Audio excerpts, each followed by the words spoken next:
मॉन्सिन्योर Marcelo Sanchez सोरोंदो से। तो आप हैं chancellor pontifical academy of sciences के? जी बिल्कुल।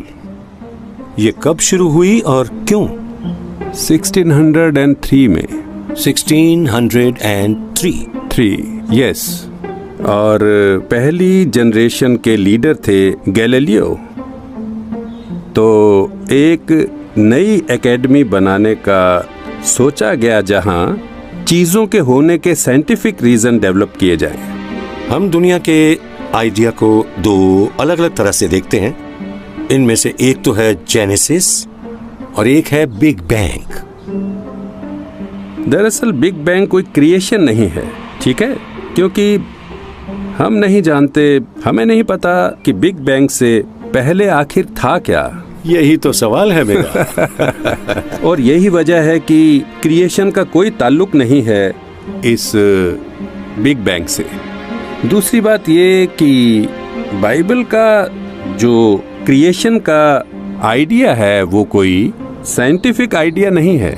या कहें कि साइंस ना इसे साबित कर सकती है ना इनका। बिल्कुल, हम कहते हैं बाइबल में ही है क्रिएशन का आइडिया, पर जियोलॉजिकली माने तो ये क्रिएशन साइंटिफिक नहीं है क्रिएशन के हिसाब से। Thank you Andy. Catholic church अब बुक ऑफ जेनेसिस को कायनात के शुरू होने की हूबहू दास्तान नहीं मानता। मॉर्गन फ्रीमैन जी पहले जिस पादरी से मिले थे वो उनको बताते हैं कि बिग बैंग और जेनेसिस का आपस में कोई संबंध नहीं, और साथ ही वो ये भी कहते हैं कि जेनेसिस साइंटिफिक भी नहीं लगती। लेकिन मॉर्गन फ्रीमैन जी पादरी की इस बात का गलत निष्कर्ष निकाल लेते हैं। वो कहते हैं कि कैथोलिक चर्च जेनेसिस को नहीं मानता। आगे इसी श्रृंखला में मॉर्गन फ्रीमैन जी मिलते हैं एक और पादरी से जो कि एक विशेषज्ञ और एस्ट्रोनोमा है। तो मॉर्गन फ्रीमैन जी को बताते हैं कि जिस तरह की ये सृष्टि है उसको बनाने वाला भी गॉड जरूर है, तो स्पेस और टाइम के परे है। तो गॉड में यकीन होना आज की कॉस्मोलॉजी में कैसे फिट बैठता है?